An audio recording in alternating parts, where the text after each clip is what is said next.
This video describes how to release and mount a classic load balancer instance for an ApsaraDB for ClickHouse cluster.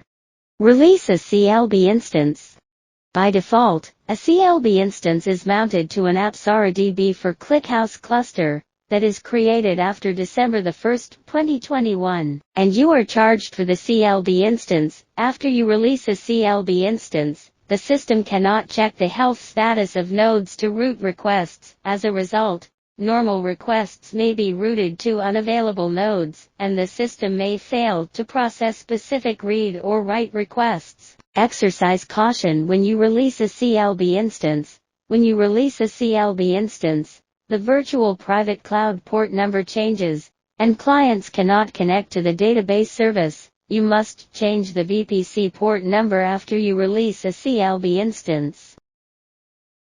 Log on to the ApsaraDB for ClickHouse console. In the upper left corner, select the region where the cluster that you want to manage is located. On the Clusters page, click the Default Instances tab. Click the ID of the cluster information page appears.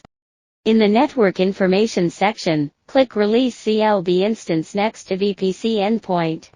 In the message that appears, read the content and click OK. When the status of the cluster changes from the CLB instance is being released to running, the CLB instance is released.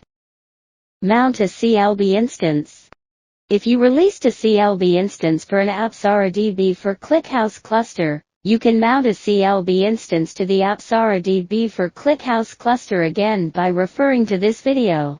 After the CLB instance is mounted, the failover feature is available, and the CLB instance balances request traffic among multiple nodes, and checks the health status of the nodes. If a node is unavailable, the request traffic is distributed to available nodes. When you mount a CLB instance, the VPC port number changes, and clients cannot connect to the database service. You must change the VPC port number after you mount a CLB instance. Log on to the ApsaraDB for ClickHouse console. In the upper left corner, select the region where the cluster that you want to manage is located. On the Clusters page, click the Default Instances tab. Click the ID of the cluster information page appears. In the Network Information section, click Mount CLB Instance next to VPC Endpoint. In the message that appears, read the content and click OK. When the status of the cluster changes from the CLB instance is being mounted to running, the CLB instance is mounted,